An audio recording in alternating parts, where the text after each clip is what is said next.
আসসালামু আলাইকুম ওয়া রাহমাতুল্লাহি ওয়া বারাকাতুহু। আলহামদুলিল্লাহ ওয়াসসালাতু ওয়াসসালামু আলা রাসূলিল্লাহ বাদ।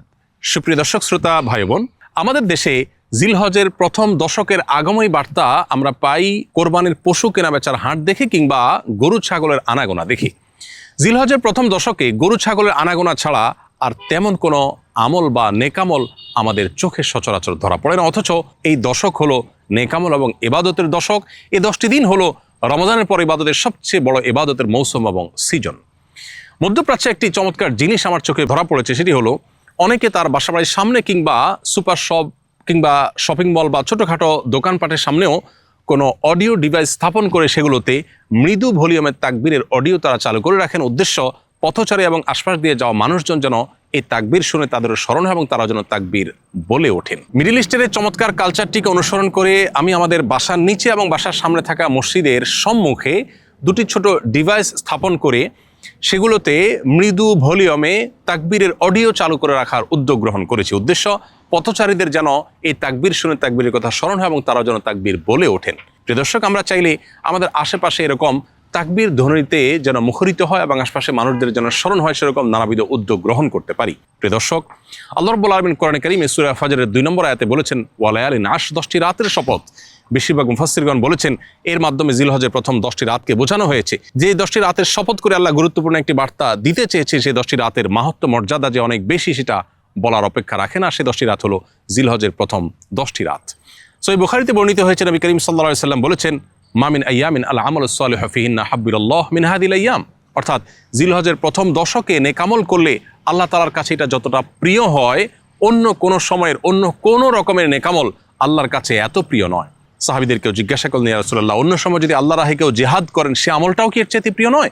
নবীজি বলেছেন, ওয়ালাল জিহাদু ফি সাবিলিল্লাহ। এমনকি অন্য সময় আল্লাহর রাহে জিহাদ করলেও সেটা বিপুল পরিমাণ সওয়াবের বিষয় হলেও এই আমলের অর্থাৎ এই দশকের নেকামলের সমতুল্য সেটি নয়। তবে কেউ যদি অন্য কোনো সময় জেহাদে গিয়ে তার জান মাল সব কিছুকে আল্লাহর রাহে উৎসর্গ করে ফেলেন তাহলে তার কথা ভিন্ন।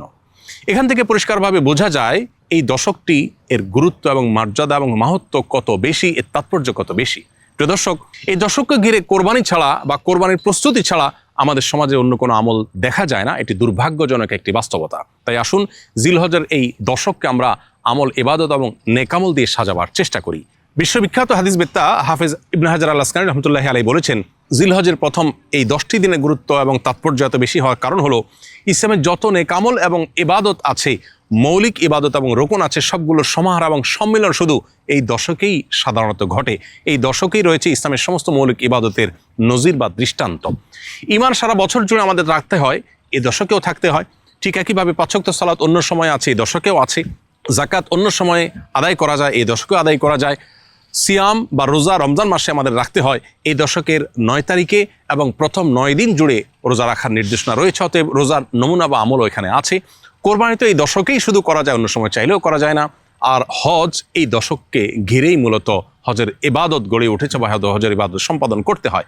ঠিক এভাবে ইসলামের মৌলিক সমস্ত ইবাদতের সমাহার এই দশকে পাওয়া যাওয়ার কারণে এর গুরুত্ব অনেক বেশি। প্রিয় দর্শকের জন্য আসুন এই দশককে আমল এবং ইবাদত দিয়ে আমরা সাজিয়ে তোলবার চেষ্টা করি। জিলহজের প্রথম দশক উপলক্ষে একজন ইমানদারের যে সমস্ত করণীয় হতে পারে তার মধ্যে সর্বপ্রথম হলো যত রকমের নেকামল এবং ভালো কাজ হতে পারে, ইবাদত হতে পারে, আল্লাহর সন্তুষ্টির কারণ হতে পারে, এই সবগুলো দিয়ে এই দশকের দিন এবং রাতকে আমরা সাধ্য অনুযায়ী সাজিয়ে তোলার চেষ্টা করি। কারণ এই দশকের নেকামল আল্লাহর কাছে সারা বছরের যে কোনো সময়ের যে কোনো নেকামলের চাইতে প্রিয়। অতএব আমলের এই মৌসুমকে নেকামল দিয়ে আমরা ভরিয়ে তোলার চেষ্টা করি। 5 ওয়াক্ত ফরজ নামাজ তো বিশেষভাবে গুরুত্বের সাথে আদায় করবই, পুরুষরা জামাতের সাথে মহিলারা যথাযথভাবে যথাসময় আদায় করব। এর বাইরে নফল রোজা, নফল ইবাদত এবং অন্য সমস্ত নেকামল দিয়ে আমরা সাজাবার চেষ্টা করব। দ্বিতীয়ত, পাপ এবং গুনাহের কাজ সারা বছর জুড়েই একজন ইমানদারের জন্য ক্ষতিকর, ধ্বংসাত্মক। এই দশকে ইবাদত এবং নেকামলের মৌসুম হওয়ার কারণে বিশেষভাবে পাপাচার থেকে বেঁচে থাকার আমরা চেষ্টা করব।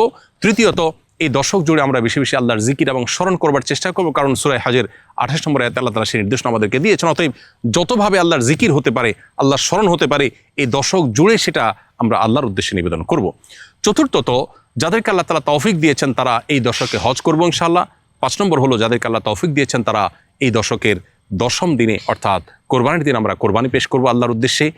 6 নম্বর আমল হলো এই দশককে ঘিরে আমরা বেশি থেকে বেশি তাকবীর, তাহমিদ, তাহলিল অর্থাৎ আল্লাহু আকবার, লা ইলাহা ইল্লাল্লাহ, আল্লাহু আকবার ওয়ালিল্লাহিল হামদ বেশি বেশি আমরা পাঠ করব এবং উচ্চারণ করতে থাকব। সাহাবীদের মধ্যে কোনো সাহাবী এই দশক উপলক্ষে বাজারে যেতেন শুধুই তাকবীর পাঠের উদ্দেশ্যে। কিছুটা সরবে বা উচ্চ কণ্ঠে তারা তাকবীর পাঠ করে অন্যদেরকে স্মরণ করাতেন, যাতে তাদের তাকবীর শুনে অন্যরাও তাকবীর পাঠ করেন। কতটা গুরুত্বপূর্ণ হলে এই দশকে তাকবীর দ্বারা পুরো পরিবেশকে মুখরিত করবার চেষ্টা সাহাবীগণ করতেন। অতএব এই দশকের দিন এবং রাতকে আমরা সাধ্য অনুযায়ী নারী পুরুষ সবাই, নারীরা নীরবে, পুরুষরা যেখানে সরবে দরকার হয় সেখানে সরবে, যেখানে নীরবে হয় সেখানে নীরবে তারা বেশি বেশি তাকবীর পাঠ করব।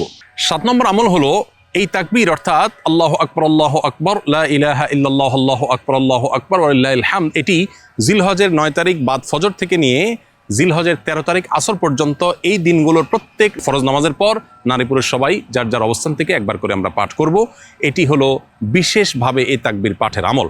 সাধারণভাবে পুরো দশক জুড়ে আর বিশেষভাবে 9 থেকে 13 জিলহজ পর্যন্ত এই তাকবীর পাঠ করতে হবে প্রত্যেক ফরজ নামাজের পরে। 8 নম্বর আমল হলো যারা কোরবানি করার নিয়ত করেছেন, কোরবানি করবেন ইনশাআল্লাহ, তারা জিলহজের চাঁদ উদিত হওয়ার পর থেকে নিয়ে কোরবানি পর্যন্ত এই সময়টুকুতে চুল, নখ এবং শরীর অবাঞ্ছিত লোম ইত্যাদি কাটা থেকে বিরত থাকবেন। অর্থাৎ জিলহজের চাঁদ ওঠার আগে আগে এগুলো কেটে শেষ করবেন এবং প্রয়োজন হলে কোরবানির পরে করবেন। এর মধ্যবর্তী সময়ে এগুলোতে আর হাত দিবেন না বা কাটবেন না। 9 নম্বর আমল হলো জিলহজের 9 তারিখে রোজা রাখা। পৃথিবীর বিভিন্ন প্রান্তে ছড়িয়ে ছিটিয়ে থাকা যে সমস্ত মুসলমানগণ আরাফায় যেতে পারেননি বা হজ করতে পারেননি, তারা জিলহজের 9 তারিখে যদি রোজা রাখেন, নবী করিম সাল্লাল্লাহু আলাইহি সাল্লামের ভাষ্য অনুপাতে 1 বছর পূর্বের এবং 1 বছর অগ্রিম অর্থাৎ পরবর্তী 1 বছর যদি আল্লাহ তাকে বাঁচিয়ে রাখেন, তাহলে সেই বছরের গুনাহ অর্থাৎ সগীরা গুনাহগুলো আল্লাহ তাআলা মাফ করে দিবেন। এজন্য জিলহজের 9 তারিখে বিশেষভাবে নফল রোজা রাখা, এবং অনেক ওলামা ইকরাম বলেছেন জিলহজের 1 থেকে 9 তারিখ পর্যন্ত, যেহেতু আমলের দশক, অতএব এই 9 দিনই রোজা রাখাটা বিশেষভাবে নির্দেশিত যদি তৌফিক হয়। 10 নম্বর আমল হলো জিলহজের 10ম তারিখ অর্থাৎ ঈদুল আজহার দিনে সাধ্য অনুযায়ী ঈদুল আজহাকে ঘিরে যে সুন্নাহগুলো আছে সেই সুন্নাহগুলো বিশেষভাবে পালনে সচেষ্ট থাকা। প্রিয় দর্শক, জিলহজের প্রথম 10টি দিন ইবাদতের অত্যন্ত অবহেলিত অথচ কোরআন এবং হাদিসের দৃষ্টিতে অত্যন্ত তাৎপর্যপূর্ণ মৌসুম বা সিজন।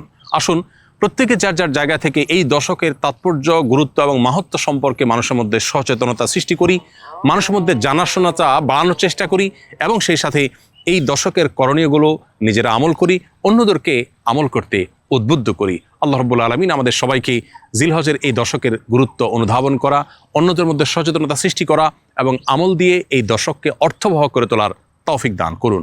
জাযাকুমুল্লাহু খায়রা। আসসালামু আলাইকুম ওয়া রাহমাতুল্লাহি ওয়া বারাকাতুহু।